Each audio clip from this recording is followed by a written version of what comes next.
The HOA president called the cops on me for trespassing in my own backyard. Big mistake. She had no idea I'm the municipal judge who could shut down her entire corrupt operation with one signature. There I was, 9:17 on a Saturday morning, sweat dripping down my back as I wrestled with a fence post in the Texas heat. The metallic clang of my post hole digger echoed through the neighborhood when suddenly, whoop whoop, police sirens shattered the morning calm. 3 squad cars screamed into my driveway, gravel crunching under their tires like broken glass. I straightened up, dirt caked under my fingernails, and watched 3 officers step out with that familiar hand-on-belt stance. Behind them, HOA President Cordelia Blackthorne stood smugly by her white Lexus, arms crossed, practically vibrating with satisfaction. What she didn't know? For 6 months, I'd been building a federal fraud case against her, and her little power trip just became Exhibit A. What would you do if someone weaponized the police against you in your own yard? And where are you watching from? Drop your state below. I'll tell you if your HOA laws are as broken as ours were. Let me back up and tell you how I ended up in this mess. My name's Harrison Webb, and I've been a municipal judge for 20 years. After my divorce finalized last spring, I needed a fresh start. Somewhere quiet to rebuild my life and maybe rediscover that woodworking hobby I'd abandoned during my marriage. Maplewood Estates seemed perfect. A peaceful suburb of 147 homes outside Riverside County, where the morning air carried the sweet scent of jasmine and the sound of kids actually playing outside. The house I bought had this gorgeous corner lot with a massive backyard, perfect for the workshop I'd been dreaming about. At $185 a month in HOA dues, I figured I was buying into a well-managed community. That illusion lasted exactly 3 weeks. Enter Cordelia Blackthorne, 49 years old and HOA president for 8 years running. Picture a predator disguised as a suburban housewife, sharp-angled bob haircut that could slice through steel, always dressed like she was closing a hostile corporate takeover. Her white Lexus SUV gleamed like a weapon, and she had this unnerving habit of appearing whenever you least expected it, like a well-dressed vulture circling fresh roadkill. Cordelia wielded words like sweetie and hun, the way assassins use poison, sweet on the surface, deadly underneath. Her excessive floral perfume announced her presence from 3 houses away, mixing sickeningly with the smell of fear that seemed to follow her around the neighborhood. My introduction to Cordelia's reign of terror began with vandalism. Some kid with a baseball bat had turned my mailbox into abstract art, so I did what any reasonable homeowner would do. Bought an identical replacement and installed it. Same design, same height, same everything. The hardware store receipt was still warm in my wallet when I heard it, the distinctive thud of certified mail hitting my front porch like a legal grenade. The thick manila envelope crackled ominously as I tore it open. Inside was a violation notice that would have been laughable if it weren't so audacious. Unapproved exterior modifications, with a $150 fine escalating $50 daily until I attended a compliance hearing. Here's where my judicial training kicked in. This document had more holes than Swiss cheese. I pulled out the HOA's CC&Rs and searched every page for mailbox replacement procedures. Nothing. Zero. Nada. A walk around the neighborhood revealed the smoking gun. Dozens of identical mailboxes, many clearly newer than mine, with 0 violation notices. I started photographing everything, building a case file that would make any prosecutor proud. That's when Marcus from house number 47 wandered over, cold beer sweating in the afternoon heat. "Let me guess," he said with a bitter laugh. "Cordelia's marked you for destruction?" Marcus was an electrician who understood both circuitry and neighborhood politics. His horror stories about solar panel harassment, despite having every permit imaginable, painted a clear picture. Then there was Mrs. Chen at number 23, fined for excessive garden decorations, because she dared display 3 ceramic gnomes in her own flower bed. The pattern crystallized like ice forming on glass. Cordelia systematically targeted newer residents, professionals, anyone who threatened her iron grip on power. My 20 years of judicial experience screamed one thing: follow the money. As a homeowner, I had legal rights to HOA financial records. I submitted a formal written request, properly documented and certified. Cordelia's response? Delays, excuses, and bureaucratic stonewalling that would make a DMV clerk proud. Our first confrontation took place in the HOA office. a converted bedroom reeking of cheap pine-scented air freshener trying to mask something rotten underneath. Cordelia sat behind an oversized particle board desk with peeling laminate edges, the kind of bargain basement power display that screamed desperation. She made me wait 23 minutes. I timed it. Instead of getting frustrated, I photographed the posted budget numbers and documented the community center's shabby condition. For a place collecting nearly $400,000 annually, it looked like a hurricane had redecorated it. When Her Majesty finally granted me an audience, her greeting dripped with condescension. "Judge Webb, is it? Well, here in Maplewood, we follow community standards, not courtroom rules, sweetie." The click of my pen taking notes seemed to set her teeth on edge more than any verbal response could have. That night, evidence photos spread across my kitchen table like a crime scene investigation. I realized this wasn't about mailboxes or community standards. This was about power, control, and almost certainly money. Lots of it. Cordelia Blackthorne had just picked a fight with the wrong judge. Time to show her how real justice works. 2 weeks later, I decided to install a privacy fence along my backyard perimeter. Nothing fancy, just a standard 6-foot cedar fence to create some workshop space where I could run power tools without bothering the neighbors. I filed the proper HOA application, paid the ridiculous $75 review fee, and settled in to wait for approval. 30 days came and went, then 40. Then 47 days of complete radio silence while my application sat in what Cordelia called careful review. Back in law school, I'd learned that bureaucratic delays are often the first weapon of petty tyrants, starve people of basic services until they give up or make mistakes. Saturday morning, I'd had enough waiting. I hired a professional surveyor who spent Friday afternoon marking my exact property boundaries with bright orange flags. The metallic ping of his GPS equipment echoed across the neighborhood as he worked, each measurement triple-checked and documented. My divorce lawyer had taught me something valuable. When dealing with hostile opponents, over-documentation isn't paranoia, it's survival. 7 a.m. Saturday, I started digging. The rhythmic chunk of my post-hole digger cut through the morning silence, mixing with the distant hum of Marcus's coffee grinder and the sweet aroma of cedar planks warming in the early sun. 3 neighbors wandered over to watch, Marcus with his steaming mug, Mrs. Chen with encouraging nods, and Earl from number 156 who offered to help carry lumber. That's when the white Lexus prowled around the corner like a predator that had been lying in wait. 9:17 a.m. I'll never forget the timestamp because I was checking my watch when Cordelia emerged from her SUV armed with a measuring tape and an expression that could freeze hell. She'd clearly been watching from her living room window, probably timing her attack for maximum disruption. "Stop right there," she commanded, her heels punching holes in my soft lawn as she marched across it. "This fence extends onto HOA common area."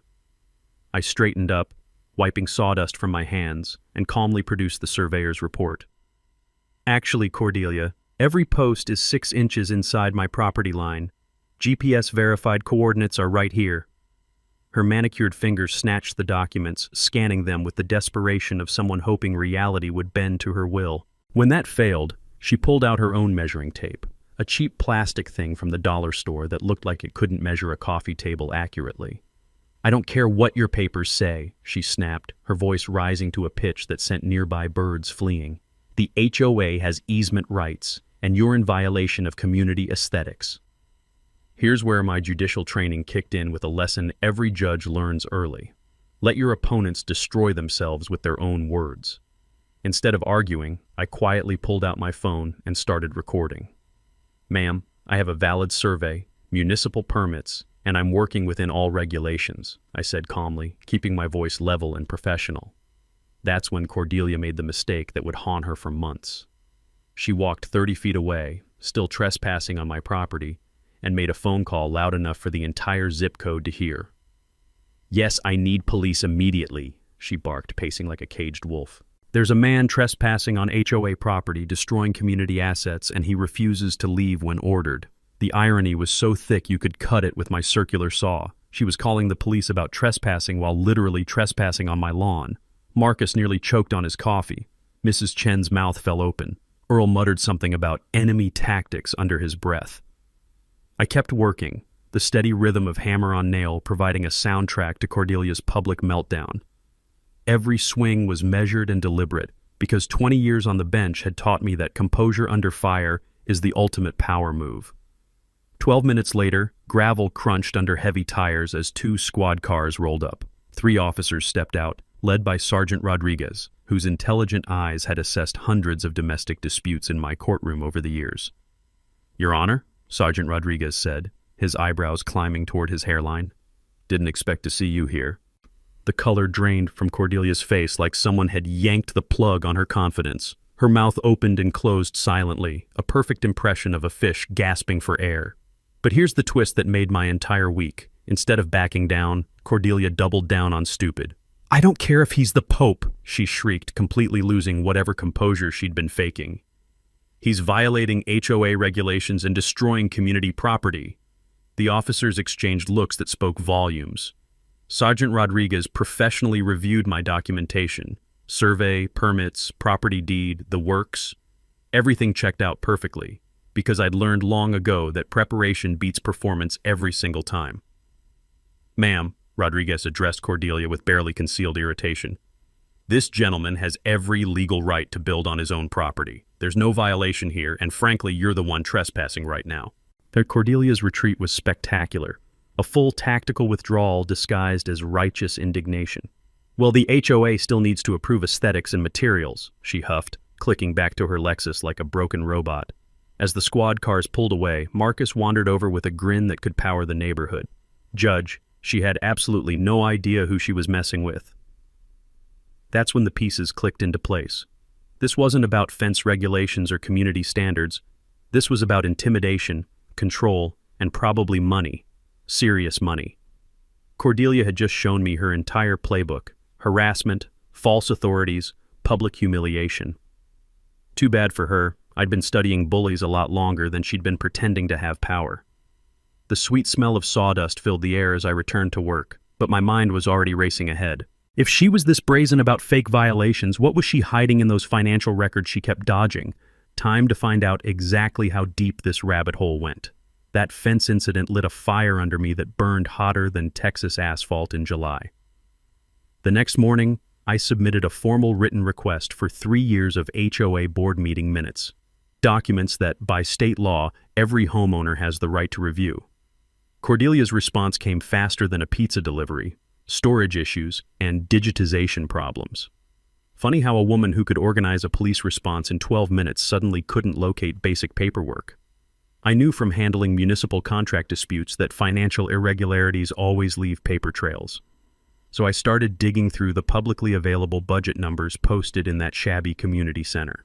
The math made my calculator weep. $388,000 in annual dues collected from 147 households. But where was it all going? The landscaping contract jumped out like a neon sign in a morgue. $89,000 to Pinnacle Property Services, LLC. Pool maintenance? Another $47,000 to the same company. Community center utilities, for a building used maybe 20 hours per month, somehow cost $31,000 annually. Either we were hosting secret NASA launches, or somebody was getting very creative with decimal points. My years investigating municipal corruption had taught me that shell companies are like cockroaches. Where you find one, there's always a nest nearby. A quick business license search through my courthouse connections revealed the smoking gun. Pinnacle Property Services was registered to Derek Blackthorne, as in Cordelia's brother-in-law Derek. The smell of coffee grew cold in my cup as I sat in my home office at midnight, connecting dots that formed a picture uglier than Cordelia's personality. No competitive bidding records, no service quality assessments, just a steady stream of taxpayer money flowing into family pockets like water through a broken dam. That's when Cordelia launched her counterattack. Monday morning brought the first violation notice: unapproved landscaping modifications for planting tomatoes in my backyard. Tuesday delivered excessive outdoor storage because I had a garden hose on a reel. Wednesday's special was architectural non-compliance for using a different doormat than my neighbors. Thursday's masterpiece accused me of parking violations for keeping my pickup truck in my own driveway. 4 violation notices in 1 week. Total fines, $800, escalating daily like compound interest on steroids. But Cordelia wasn't done flexing her imaginary muscles. Anonymous complaints started flooding the city building department about my perfectly legal fence. False noise complaints hit the police department claiming I was running power tools past 6 p.m. when I was actually inside watching Netflix. The neighborhood Facebook group exploded with passive-aggressive posts about difficult residents who don't respect community standards. Here's what 20 years of dealing with courtroom bullies had taught me. Document everything, stay calm, and let your enemies hang themselves with their own rope. While Cordelia was busy playing puppet master, I was building a case file that would make federal prosecutors salivate. Time-stamped photos of identical landscaping throughout the neighborhood, no violations issued, screenshots of social media harassment, all traceable to accounts connected to board members. Recordings of increasingly unhinged voicemails from Cordelia, including one where she threatened to make my life a living hell until I learned some respect. The smooth screen of my tablet grew warm under my fingers as I swiped through evidence photos each night, building a digital fortress of documentation. That's when community support started emerging like flowers after a wildfire. Marcus shared his own violation horror stories over beers on his back patio, $100 in fines for solar panels that had every permit imaginable. Mrs. Chen brought homemade cookies and whispered about other neighbors too scared to speak up. A young couple from number 134 approached me at the mailboxes with haunted expressions. We're thinking of selling because the harassment never stops. The pattern was clearer than crystal. Cordelia systematically targeted newer residents, professionals, anyone who might question her authority or threaten her little empire.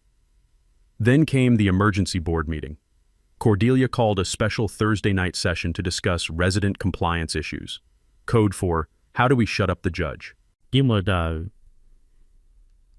Only 3 of the 5 board members showed up at the community center, where the fluorescent lights buzzed like angry wasps overhead. I arrived with a folder thick enough to stop bullets, a legal pad, and a recording device.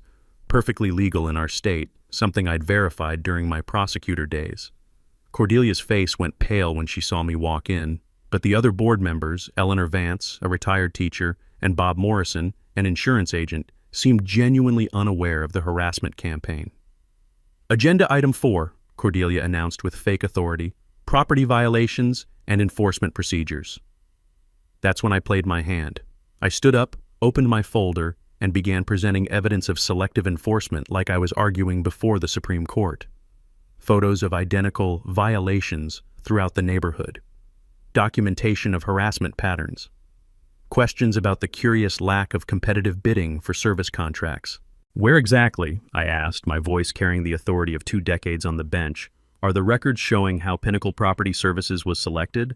And why does this company receive 65% of our annual budget without any oversight? Eleanor and Bob exchanged looks that could have powered small appliances. The sound of folding chairs scraping linoleum filled the uncomfortable silence as Cordelia scrambled for answers that didn't exist. But here's where she made her biggest mistake yet. Instead of damage control, she went nuclear. Judge Webb is intimidating board members with his position, she declared, her voice rising to dog whistle frequency. I call for a vote to restrict his meeting attendance based on conflict of interest. Bob Morrison's insurance training kicked in. He smelled liability from 3 counties away.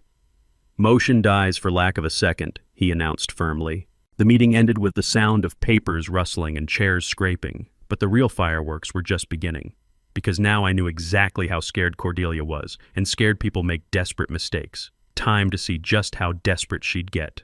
The morning after that disastrous board meeting, I woke up with the kind of clarity that comes from finally seeing your enemy's hand. Cordelia wasn't just corrupt, she was panicking. And panicked criminals make the kinds of mistakes that fill federal prosecutors' dreams. I spent the next week diving deep into state HOA oversight laws, digging through statute books that most people use as doorstops. What I found was a prosecutor's toolkit sharper than a surgeon's scalpel, powerful enforcement mechanisms, criminal penalties for embezzlement, and personal liability for board members who breach their fiduciary duties. My old colleague AD Patricia Valdez had built her reputation on white-collar crime. Time to give her an early Christmas present. The real breakthrough came when I requested HOA insurance records through my attorney contacts. Hidden in the maze of paperwork was pure gold, $23,000 in claims for landscaping damage that never actually occurred. The maintenance logs were fabricated, signatures forged, and the money had flowed straight into Pinnacle Property Services accounts like water finding its level. The gentle hum of my printer working overtime filled my home office as I copied evidence that would make Cordelia's world collapse faster than a house of cards in a hurricane. That's when she decided to go full nuclear.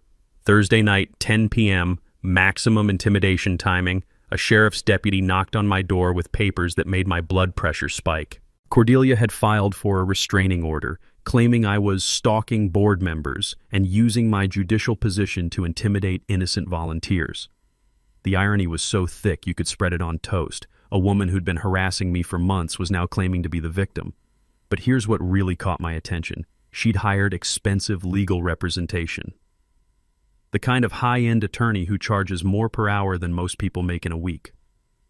Where was an HOA president getting that kind of money? The hearing was scheduled in Riverside County to avoid my jurisdiction. Clever move, but not clever enough. Judge Patricia Henley was presiding, and I'd known Patty since law school when she'd helped me pass constitutional law with late-night study sessions fueled by terrible coffee and pure determination.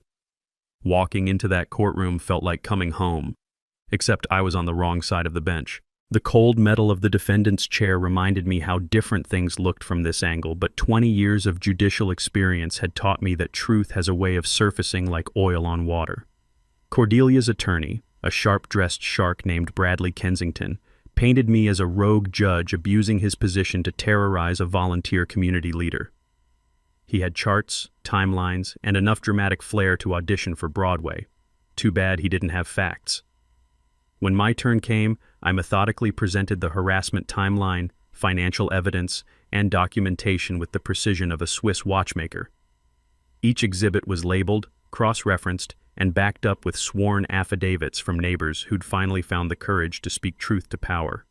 Judge Henley recognized a frivolous filing when she saw one, the kind of legal bullying that clogs up courts and wastes taxpayer money. She not only denied the restraining order but sanctioned Kensington for filing without merit, ordering Cordelia to pay my legal costs.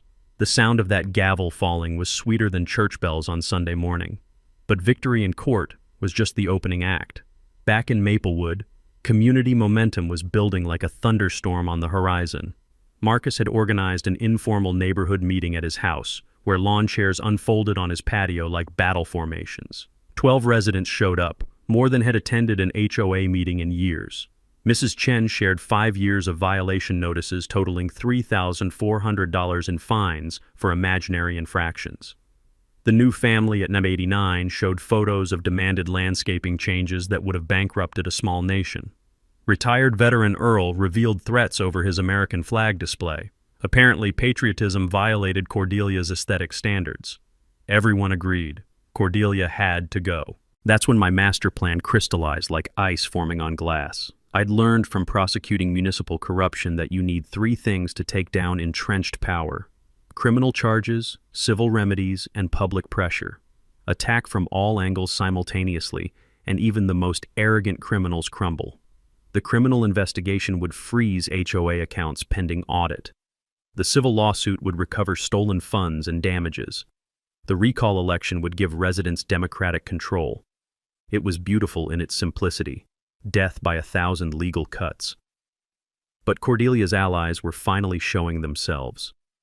Vice President Sandra Muller, who turned out to be Cordelia's real estate business partner, started damage control mode. Treasurer Frank Delacroix, Sandra's husband, suddenly claimed all the financial irregularities were just bookkeeping errors.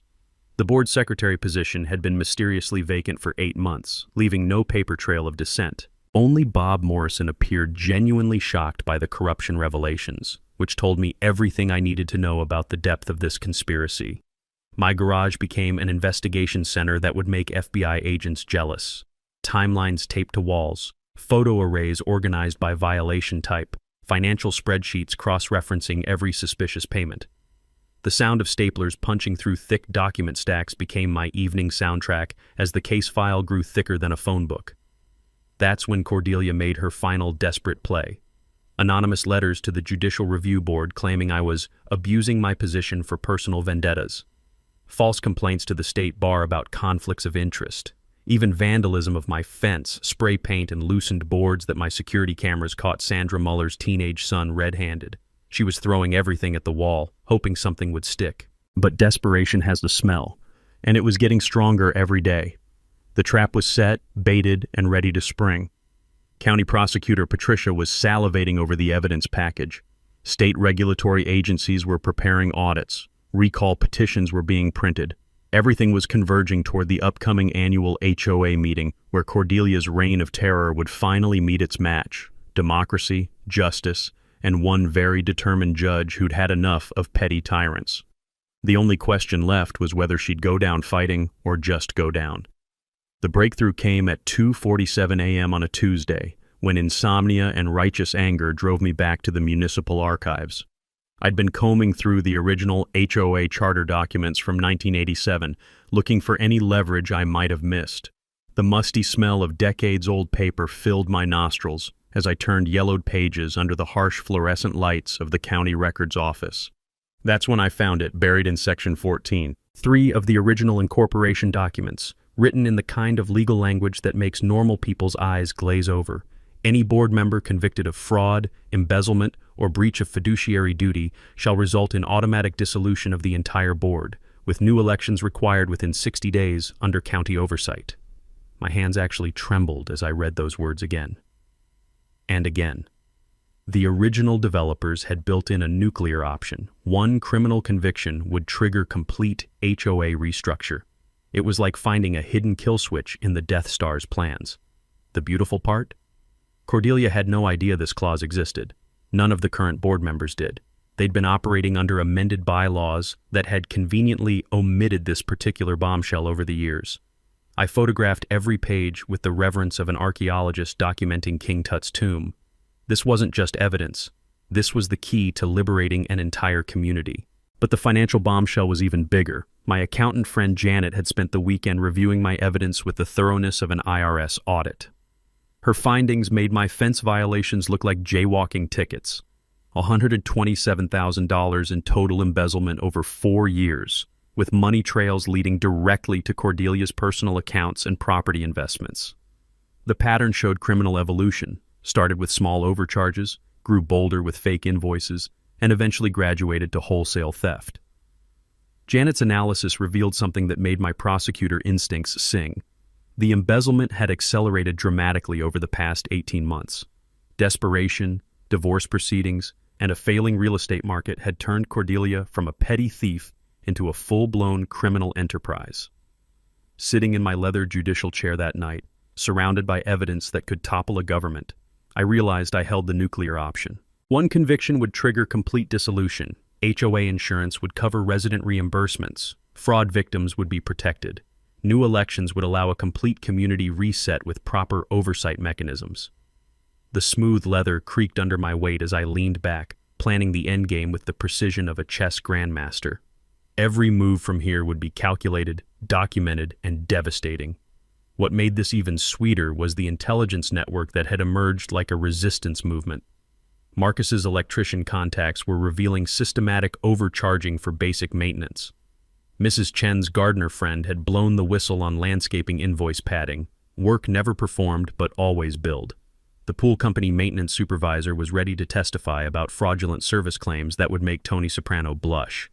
My phone buzzed constantly with new evidence tips, each message another nail in Cordelia's legal coffin. But the perfect storm was bigger than just my investigation. County Prosecutor Patricia Valdez was building her political career on cleaning up municipal corruption. A high-profile HOA case would be campaign gold. The state attorney general had just launched a statewide HOA fraud initiative after similar scandals in Dallas and Austin. Local news was investigating HOA corruption following reader complaints. Even better, it was election season, and every politician wanted to appear tough on the kind of petty corruption that drives voters crazy. The vulnerability I'd sensed in Cordelia was now crystal clear. Her recent divorce had left her financially stressed, her real estate business was drowning in a down market, and the HOA embezzlement had become her lifeline, funding her lifestyle, property investments, and probably that expensive attorney who'd just lost spectacularly in court. The desperation was getting stronger. I could smell it like smoke from a house fire. Increased perfume couldn't mask the chain smoking at board meetings, the trembling hands when she thought no one was looking, the way her voice cracked when delivering threats that used to sound authoritative. Everything was aligned like planets during a rare eclipse. criminal evidence, civil remedies, regulatory oversight, media attention, and political pressure. Cordelia had built her little empire on a foundation of sand, and the tide was coming in fast. The original charter's dissolution clause was my ace in the hole, but I wouldn't need to play it yet. Sometimes the threat of total destruction is more powerful than the destruction itself. Time to see how she'd react when she realized her world was crumbling faster than a stale cookie. The morning after discovering that nuclear option in the charter, my dining room looked like a CIA operation planning the overthrow of a small country. Wall maps of the neighborhood showed violation patterns marked in different colored pushpins: red for harassment, blue for financial irregularities, yellow for selective enforcement. Financial flowcharts covered every surface, tracking money like bloodhounds following a scent trail. The sound of sticky notes being rearranged and markers squeaking across whiteboards became my morning symphony as I orchestrated the most satisfying takedown of my legal career. First, I assembled my team, not the Avengers, but close enough for neighborhood justice. Marcus brought electrical expertise and street credibility that money couldn't buy. Mrs. Chen provided historical knowledge and the moral authority that comes from surviving 87 years of life's battles. Patricia Valdez offered prosecutorial power and media connections that could turn local corruption into statewide headlines. Earl the veteran contributed organizational skills sharp enough to run a military campaign. Even Bob Morrison, the one honest board member, became our inside source. My strategy was beautifully simple. Attack from 3 directions simultaneously, like a perfectly coordinated military operation. Criminal prosecution would freeze assets and establish legal precedent. Civil remedies would recover stolen funds and compensate victims. Administrative action would trigger state oversight and license revocations. Death by 1,000 legal cuts, each one precisely placed for maximum damage. The evidence package grew thicker than a small-town phone book. 347 pages of financial records, contracts, and invoices that painted a picture uglier than abstract art. 89 photos documenting selective enforcement that would make civil rights lawyers weep with joy. 23 audio recordings of harassment incidents, including Cordelia's threat to destroy anyone who challenges community standards.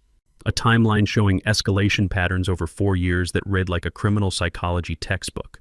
The heavy cardboard of evidence boxes and metal rings of binders became familiar textures under my fingers as I organized enough documentation to convict a small army of white-collar criminals. Media strategy came next, because public pressure makes politicians move faster than caffeine makes hummingbirds fly.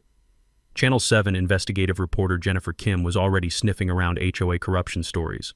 Apparently, reader complaints had been flooding in like spring rain.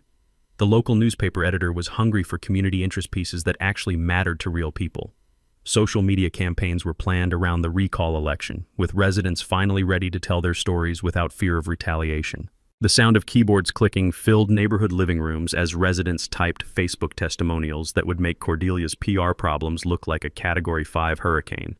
But the financial forensics was where things got truly beautiful. My CPA friend Janet had traced fund diversions through a shell company network more complex than a NASA launch sequence. Bank records showed personal expenditures from HOA accounts, spa treatments, jewelry purchases, and restaurant bills that would feed a small village. Property records revealed Cordelia's unexplained real estate investments, funded entirely by money that should have been fixing our community. From my prosecutor days, I'd learned that financial records don't lie even when people do. They're like digital fingerprints at a crime scene, impossible to completely erase no matter how hard criminals try.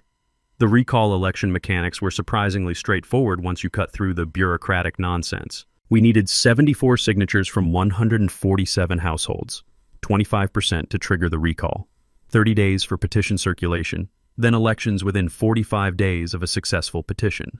Sample ballots were designed showing reform candidates who actually gave a damn about the community instead of their bank accounts. Community education became our secret weapon. Information packets explained HOA financial basics in language that wouldn't require law degrees to understand.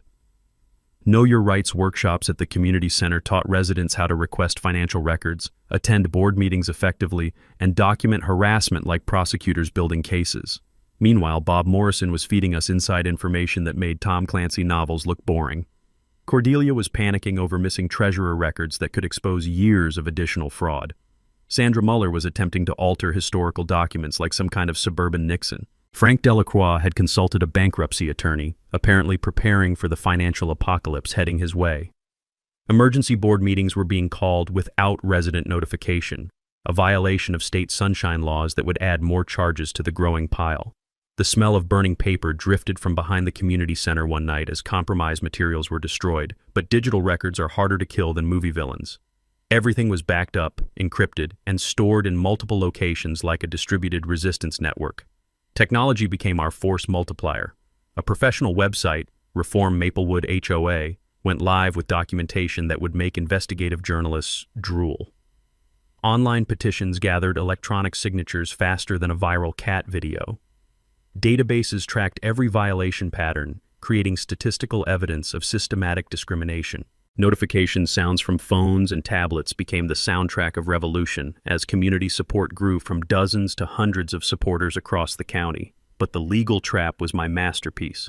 Ethics complaints were filed against Cordelia's real estate license for conflicts of interest. Insurance fraud was reported to state regulatory agencies that took white-collar crime personally.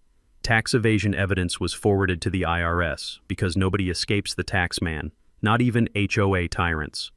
Every escape route was blocked, every ally neutralized, every financial resource frozen or monitored. The timeline was accelerating beyond my wildest expectations. Criminal investigations moved faster when prosecutors smelled political opportunity. Media attention intensified as the story spread through social networks like wildfire. Public pressure mounted as residents realized they weren't alone in their frustration.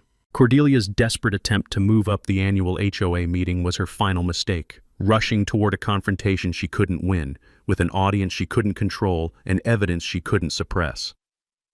The sound of staplers, copiers, and phones ringing filled my makeshift campaign office as final preparations fell into place. Every document was copied, every witness was prepared, every legal strategy was polished to courtroom perfection. Time to watch a petty tyrant learn what real accountability looks like. Desperation has a distinct smell, part fear, part flop sweat, part expensive perfume trying to mask the stench of panic. And Cordelia was absolutely reeking of it. The morning after our war room planning session, she called an emergency board meeting to remove me as a resident for conflict of interest. The logic was breathtaking in its stupidity. A homeowner couldn't investigate his own HOA because he lived there. It was like saying witnesses can't testify because they saw the crime. The community center's fluorescent lights buzzed like angry wasps as she banged her gavel in an almost empty room. Only Sandra Muller supported the motion. Even Frank Delacroix was smart enough to smell the liability. The meeting failed for lack of quorum. But watching Cordelia's face turn the color of overripe tomatoes was worth the wasted evening. That's when the Dirty Tricks campaign began in earnest. Anonymous flyers appeared on driveways overnight like toxic snow, claiming I was abusing judicial power to terrorize innocent volunteers. The cheap printer ink smudged under morning dew, leaving black fingerprints on every mailbox in the neighborhood. Fake social media accounts sprouted like weeds, attacking reform candidates with the kind of manufactured outrage that makes internet trolls proud. Robocalls targeted elderly residents with lies smoother than snake oil. Judge Webb is using his position to eliminate HOA protections for your property values. Mrs. Chen got 3 calls in one day before she unplugged her phone and marched over to my house with fire in her eyes and cookies in her hands. But Cordelia wasn't satisfied with character assassination. She wanted actual sabotage. Reform campaign signs vanished overnight, replaced by spray-painted messages that would make sailors blush. My mailbox was stuffed with threatening letters written in block print that screamed angry teenager with parental issues. Marcus found his work truck with 4 slashed tires in his driveway, which earned him a police report and a very expensive lesson in why security cameras are worth every penny. Speaking of cameras, mine caught Sandra Muller's 16-year-old son with a spray can at 2:47 a.m., tagging my fence with creativity that would impress graffiti artists, but not juvenile court judges. The kid looked exactly like his mother. Same entitled expression, same belief that rules applied to other people. Meanwhile, financial records were disappearing faster than evidence at a mob trial. The HOA office suffered a convenient burglary where only financial files were stolen. Apparently, thieves these days are very selective about paperwork. Computer hard drives mysteriously crashed with the timing of a Swiss watch. Bank statements got lost in transition to the new accounting firm that nobody had authorized. The smell of industrial shredding filled the night air behind the community center, working overtime like Santa's elves, but destroying instead of creating. But 20 years of prosecuting white-collar criminals had taught me that digital records are like cockroaches, nearly impossible to completely eliminate. My subpoenas through Patricia's office went directly to banks, bypassing HOA stonewalling entirely. Computer forensics experts recovered deleted financial data from backup servers that criminals always forget exist. Insurance companies provided duplicate records going back years because insurance companies keep everything except their customers' money. Every document they destroyed had been copied. Every file they deleted had been recovered. Every lie they told was recorded and documented.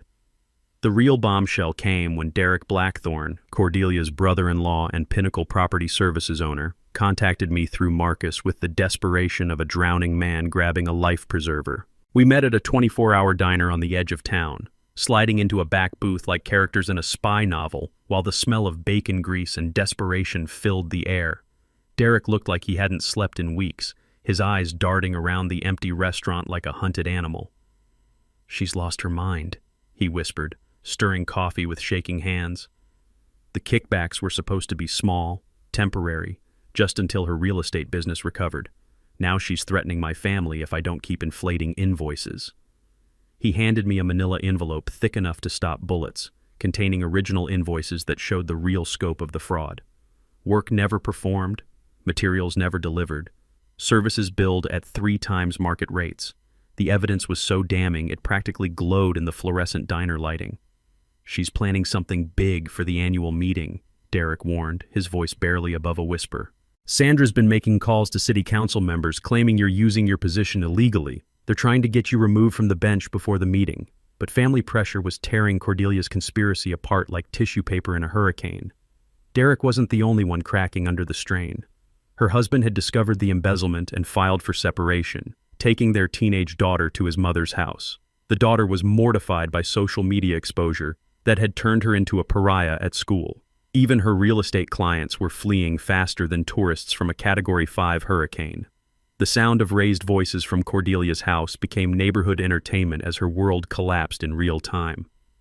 Neighbors gathered at fence lines like spectators at a demolition derby, watching 20 years of marriage and business partnerships explode in spectacular fashion. Media attention was accelerating beyond our wildest dreams. Channel 7's investigation had expanded into a 5-part series on HOA corruption across the state. The newspaper ran daily exposés that made Watergate look like a parking ticket scandal. Social media campaigns reached 15,000 local residents and growing, with hashtag Maplewood corruption trending like a viral dance craze. The sound of news van generators humming outside the community center became our neighborhood's new soundtrack, drowning out the usual sounds of suburban tranquility. Law enforcement was escalating faster than a police chase. FBI financial crimes units had joined the investigation, bringing federal resources that made local prosecutors look like mall security guards. Asset forfeiture warrants froze Cordelia's accounts with the efficiency of liquid nitrogen. Real estate licenses were suspended pending investigation, cutting off her last legitimate income source. The texture of cold metal handcuffs was becoming very real as federal agents prepared arrest warrants with the thoroughness of Swiss watchmakers. Community support reached critical mass as 89 residents signed recall petitions, well above the required threshold. Reform candidates filed for board positions with platforms focused on transparency, accountability, and basic human decency. The Take Back Our Community rally was planned for the weekend before the annual meeting, complete with grilled burgers and the kind of patriotic fervor that makes politicians nervous. The smell of charcoal and righteousness would soon fill the air as democracy prepared to reassert itself. But Cordelia had one final desperate gambit, attempting to dissolve the entire HOA to avoid prosecution. Emergency legal filings claimed residents could manage without board oversight, like arguing that banks don't need security because customers are basically honest. Judge Patricia Henley denied the motion so fast it left skid marks on the court docket, sanctioning Cordelia's attorney for filing frivolous paperwork. The evidence avalanche was reaching biblical proportions. Additional contractors came forward with kickback stories that would make organized crime jealous. Insurance fraud investigators found patterns of fake claims going back 6 years. Tax records showed unreported income that would make the IRS audit department positively giddy. The sound of my printer working overtime became the soundtrack of justice as evidence copies multiplied like rabbits in springtime. Everything was converging toward the annual meeting where Cordelia's reign of terror would finally meet its match: democracy, transparency, and one very determined community that had finally found its voice. The only question left was whether she'd surrender gracefully or go down swinging like a cornered animal. My money was on cornered animal. The federal grand jury indictment came down like a hammer of justice on a Tuesday morning that would forever divide Maplewood's history into before and after. 14 counts of fraud, embezzlement, and conspiracy against Cordelia Blackthorne. State charges followed like dominoes falling: insurance fraud, tax evasion, and breach of fiduciary duty. Her real estate license was revoked so fast it left digital skid marks on the state database. My phone buzzed constantly with news alerts that read like Christmas morning for justice enthusiasts. Cordelia's panic reached legendary proportions. She tried to flee jurisdiction with the grace of a wounded rhinoceros, getting caught at the airport with $47,000 in cash and a one-way ticket to the Cayman Islands. When that failed, she attempted to liquidate hidden assets that had already been frozen tighter than a politician's smile during election season. Her final gambit was begging residents for understanding and forgiveness in a rambling Facebook post that went viral for all the wrong reasons. The texture of smeared mascara and trembling hands became her new reality as the walls closed in faster than a trash compactor in a space opera. The media circus intensified beyond our wildest expectations. National news picked up the story as the perfect example of HOA corruption run amok. Suburban tyranny meets federal justice. I found myself on courthouse steps being interviewed as the judge who exposed neighborhood fraud, trying to maintain judicial dignity while internally celebrating like a kid at Christmas. Documentary crews requested access for investigative series about municipal corruption. The sound of camera shutters clicking became the soundtrack of accountability as reporters descended on our quiet neighborhood like well-dressed locusts with press credentials. But the real satisfaction came from community healing that started the moment Cordelia's arrest became public knowledge. The interim board appointed by county oversight immediately suspended all fraudulent fines. Residents received reimbursement checks from insurance companies with the efficiency of tax refunds in an election year. The smell of fresh paint filled the air as vandalized properties were repaired and community pride was restored. Sandra Muller and Frank Delacroix collapsed faster than a house of cards in a wind tunnel. Sandra pleaded guilty to conspiracy charges, her real estate empire crumbling like ancient architecture. Frank cooperated with investigators for reduced sentences, providing testimony that would make prosecutors weep with joy. The sound of for sale signs being planted in their front yards was sweeter than wind chimes in a gentle breeze. Derek Blackthorne's full cooperation became the gift that kept on giving. His complete financial records revealed kickback schemes more elaborate than Swiss watches. His testimony about inflated contracts and fraudulent billing would anchor the prosecution's case like concrete foundations. His cooperation deal proved that honesty really can be the best policy, especially when facing federal prison time. The reformed HOA board emerged like democracy rising from the ashes of corruption.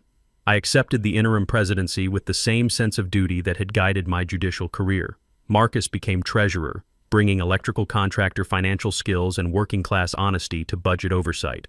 Mrs. Chen transformed into community liaison, her 87 years of wisdom finally getting the respect it deserved. Earl handled architectural review with veteran attention to detail that made military inspections look casual. Bob Morrison continued as secretary, now freed to actually serve the community instead of covering up crimes. New policies were implemented with the thoroughness of constitutional amendments. All contracts required competitive bidding with public oversight. Financial records were published monthly online with transparency that would make government agencies jealous. Violation appeals processes were established that actually protected residents' rights. Community input became mandatory for major expenditures because democracy works best when people participate. The State Judicial Ethics Review Board examined my actions with the intensity of forensic accountants auditing the mob. Their conclusion was unanimous. All actions fell within homeowner rights and legal professional conduct. They commended my use of legal expertise for community benefit, noting that fighting corruption was exactly what judges should do in their private lives. The sound of that gavel closing the ethics hearing was pure exoneration music. The ripple effect spread like waves from a boulder dropped in still water. Other HOAs across 3 counties requested my advice on reform initiatives. State legislature scheduled hearings on new oversight laws inspired by the Maplewood model. Prosecutor Patricia used the case as a launching pad for her Attorney General campaign, promising to clean up municipal corruption statewide. The texture of business cards from communities seeking help grew thick in my wallet as the movement spread beyond our neighborhood borders. But Cordelia's final desperate move proved that cornered animals really are the most dangerous. From her jail cell, she attempted to negotiate a plea deal by claiming the entire investigation was a personal vendetta, orchestrated by a rogue judge with a grudge. Her attorney painted me as some kind of suburban Batman, using judicial powers for vigilante justice. Federal prosecutor Patricia Valdez rejected the deal faster than a bad restaurant review, proceeding to trial with evidence so overwhelming it would make defense attorneys consider career changes. The sound of that jail cell door clanging shut became the official soundtrack of justice served. Preparation for the annual HOA meeting intensified like the final scene of a courtroom drama. The event was transformed from a routine bureaucratic gathering into a public celebration of democracy triumphant. Media were granted access for transparency that would make government meetings jealous. All 147 households were personally invited to participate in real democracy, instead of the theatrical productions Cordelia had staged for years. The smell of coffee brewing in the community center mixed with the anticipation of residents who were finally free to speak truth without fear of retaliation. Security measures were implemented not to keep people out, but to ensure everyone could get in safely. The venue was expanded to accommodate record attendance expected for what local news was calling the most important HOA meeting in county history. But the most beautiful part was watching neighbors emerge from years of intimidation like flowers blooming after a long winter. Violation victims shared their stories without fear. Financial fraud survivors compared notes with the enthusiasm of support group members. Reform candidates stepped forward with platforms based on transparency and accountability instead of personal enrichment. The texture of petition signatures felt like democracy in action as residents reclaimed their community from the ashes of corruption. Everything was converging toward one moment when justice, democracy, and community spirit would finally triumph over petty tyranny and financial fraud. The annual meeting would be more than administrative theater. It would be a celebration of what happens when good people refuse to stay silent and one determined judge decides that enough is enough. The only question left was whether the community center could hold all the people who wanted to witness justice being served with a side of accountability. The big day arrived with the kind of electric anticipation usually reserved for Super Bowl Sundays or presidential elections. The annual HOA meeting had been transformed from a dreaded bureaucratic obligation into the hottest ticket in town, democracy's comeback tour with standing room only. Channel 7 news crews arrived at dawn, their generators humming like mechanical honeybees as they set up cameras with the precision of a NASA launch. Reporter Jennifer Kim had promoted this as the finale to her 5-part HOA corruption exposé, promising viewers justice served live and unfiltered. By 6 p.m., the community center parking lot looked like a tailgate party for civic engagement. 134 of our 147 households were represented, the highest attendance in Maplewood's 37-year history. Folding chairs arranged in military precision filled every available space, with overflow seating spilling onto the patio where outdoor speakers carried the proceedings to residents who couldn't squeeze inside. The sound of microphone feedback testing mixed with excited conversations as neighbors who'd been isolated by fear finally gathered in unified purpose. I took the podium at exactly 7 p.m., the smooth microphone familiar in my hands after 20 years of delivering judicial rulings. But this felt different, warmer, more personal, like addressing family instead of defendants. Friends and neighbors, I began, my voice carrying the authority of both office and experience. 6 months ago, most of us felt helpless against a system designed to intimidate and exploit. Tonight, we celebrate what happens when a community finds its voice and demands accountability. Warm applause filled the room like sunrise breaking over mountains, genuine appreciation from people who'd rediscovered the power of democracy. Marcus stepped forward with financial recovery reports that made Excel spreadsheets sexy. His electrician's precision delivered numbers that hit like heavyweight punches, $89,000 in fraudulent charges reversed and refunded to residents. $127,000 in total fraud recovered through asset forfeiture that would fund community improvements for years. Insurance companies covering all resident reimbursements because fraud victims deserve protection, not punishment. The sound of surprised gasps and happy murmurs rippled through the crowd as residents realized they were holding actual settlement checks, real money returned from the criminals who'd stolen it. But the evening's dramatic centerpiece came via live courthouse update from downtown, where Cordelia's fate was being decided by 12 jurors who'd heard enough evidence to convict a small army. Reporter Kim's phone buzzed at 7:47 p.m. with news that made the entire room hold its breath. Guilty on 12 of 14 counts. The sentencing was swift and satisfying: 4 years federal prison, $180,000 in restitution, and permanent revocation of her real estate license. Sandra Muller received 18 months probation and 500 hours of community service, fitting punishment for someone who'd forgotten what community actually meant. When Kim turned her camera toward me for the live interview that would make local news history, I felt the weight of 20 years on the bench distilled into one perfect moment. "Judge Webb," she asked, her voice carrying the gravity of investigative journalism at its finest, "what would you tell other communities facing HOA corruption?" I looked directly into that camera lens, knowing my words would reach thousands of residents trapped in their own HOA nightmares. Document everything, know your rights, never let bullies win through intimidation. And remember, democracy works when good people refuse to stay silent. The camera panned across cheering residents, capturing community unity that would make Norman Rockwell weep with patriotic pride. That's when I dropped the surprise that would cement this evening in neighborhood legend. The seized assets from Cordelia's criminal enterprise have created a community improvement fund totaling $45,000. Tonight, we vote on how to spend money stolen from us but returned by justice. The smell of celebration cake being wheeled in mixed with the sweet aroma of victory as residents realized their suffering had been transformed into community treasure. The vote was unanimous: playground renovation for families, pool repairs for everyone, and a memorial garden honoring the courage of residents who'd finally stood up to tyranny. Children's laughter echoed from outside where they were already playing, their voices the soundtrack of a neighborhood reborn. Recognition ceremonies followed like Academy Awards for civic heroes. Marcus received the Community Leadership Award for organizing resistance when resistance seemed impossible. Mrs. Chen was honored for community service that proved wisdom and courage have no expiration date. Earl's flag display was officially approved with a ceremony that made grown veterans weep with pride. The sound of children playing in the background provided the perfect soundtrack to normal neighborhood life, finally restored. The new board installation felt like a constitutional convention in miniature. My election as permanent president was unanimous, not because I sought power, but because the community trusted judicial experience over personal ambition. The reformed board took an oath of transparency that would be carved in stone if we could afford it. Our first motion passed without dissent. All meetings would be recorded and published online because sunshine really is the best disinfectant for governmental corruption. National attention followed like moths to flames of justice. Good Morning America featured our story as proof that individual courage could create systemic change. Social media exploded with #Maplewood model hashtags as communities nationwide shared their own HOA horror stories and reform strategies.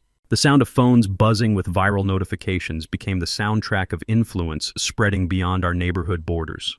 Law enforcement presence provided the evening's final validation. Sheriff's deputies attended as invited guests, with Sergeant Rodriguez commending community cooperation that made their jobs easier. FBI financial crimes agents spoke about fraud prevention with the enthusiasm of teachers who'd finally found engaged students. The texture of firm handshakes and gleaming badges under community center lights felt like democracy and justice working in perfect harmony. But the emotional climax belonged to the residents whose courage had made everything possible. An elderly widow broke down thanking me for saving her home from foreclosure caused by fraudulent fines. The young family from number 134 announced they were staying because our neighborhood is finally safe for honest people. The veterans group presented a flag to replace the one Cordelia had called a violation. Patriotism officially restored to its rightful place. The sound of tissues rustling and emotional voices expressing gratitude filled the room like music from angels who'd finally witnessed justice served with a side of community healing. As the evening wound down and residents filed out with hope restored and democracy renewed, I realized this was what 20 years on the bench had been preparing me for, not just dispensing justice from behind a desk, but helping an entire community reclaim its voice and its future. Sometimes the best rulings happen outside the courtroom.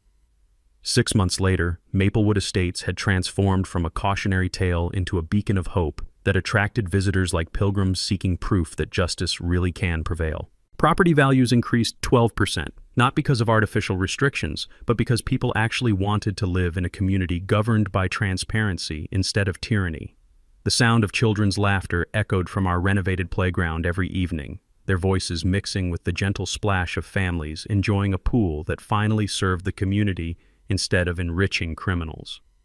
0 frivolous violations had been issued since the new board took office, and our appeals process sat unused, a monument to fair governance that made residents feel protected instead of persecuted. Mrs. Chen's expanded community garden bloomed with flowers that filled the evening air with fragrances sweeter than any perfume Cordelia had ever worn.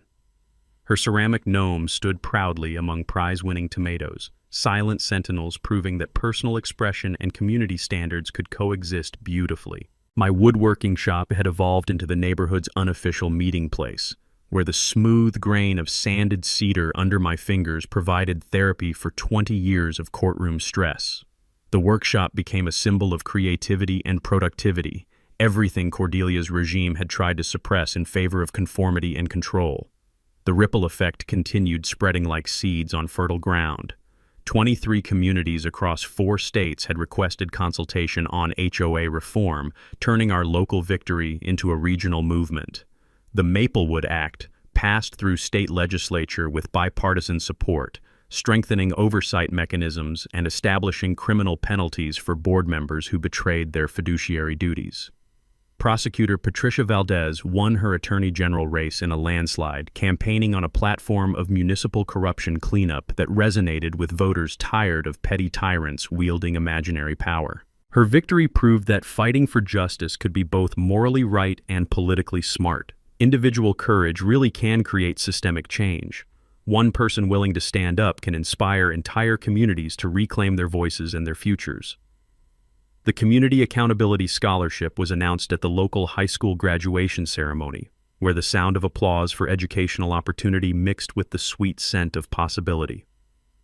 $5,000 annually would support students studying law, public service, or any field dedicated to protecting communities from the kind of corruption we'd overcome. The scholarship honored every resident who'd found courage to speak truth to power, transforming their suffering into hope for future generations. Cordelia served 3 years in federal prison, where reportedly she worked in the law library helping inmates with appeals, perhaps learning what justice actually meant when you couldn't buy your way out of consequences. Her restitution payments continued under court supervision, every dollar a reminder that crime really doesn't pay in the long run. Her house sold to a young family with children who brought bicycle sounds and sidewalk chalk art to a street that had forgotten how to smile. Marcus's electrical business boomed as word spread about honest contractors who charged fair prices and delivered quality work. He employed 2 additional electricians from the neighborhood, proving that integrity could be both profitable and community building. The sound of power tools became the soundtrack of honest work rebuilding trust one job at a time. Mrs. Chen organized democracy and action workshops that attracted residents from across the county, her 87 years of wisdom finally receiving the platform it deserved. The smell of jasmine tea filled evening sessions where she taught civic participation with the passion of a civics teacher who actually cared about her students' futures. Earl's American flag flew proudly without fear of violation notices, while his memorial garden planning brought veterans together for healing that went deeper than landscaping. The soft texture of flag fabric fluttering in the breeze became a symbol of freedom that actually meant something in our community. But the most satisfying victory was watching our neighborhood return to what it should have been all along, a place where families could build lives without fear, where diversity was celebrated instead of punished, where community meant cooperation instead of competition. My phone rang one Tuesday morning with a familiar sound that made me smile. Another community in distress, this time from a mountain town dealing with water rights corruption involving a management company that made Cordelia look like an amateur. Judge Webb, the caller said with desperation I recognized from my own experience 6 months earlier, "We've heard about Maplewood. Can you help us too?" The next adventure was calling, and I realized that fighting corruption had become more than a personal mission. It was a calling that combined my judicial experience with community service in ways that made both more meaningful. But tonight, sitting in my backyard workshop with the scent of cedar shavings and the distant sound of neighbors chatting over fences, I reflected on something that made all the effort worthwhile. Sometimes the system works exactly as designed, when good people refuse to stay silent and stand up for what's right. The community celebration continued in the background as another Tuesday evening painted our neighborhood in golden light, American flag waving gently in the breeze that carried the sounds of children playing and families living freely. That's what victory sounds like in real life. Not dramatic music or courtroom gavels, but the simple sounds of people being allowed to live with dignity in communities they can actually call home. What's your HOA horror story? Share it in the comments below. Your experience might help other communities find the courage to fight back against corruption and reclaim their neighborhoods. And if this story inspired you to believe that one person really can make a difference, hit that subscribe button and ring the notification bell for more stories where justice prevails over corruption, where communities triumph over tyranny, and where ordinary people discover they have extraordinary power when they refuse to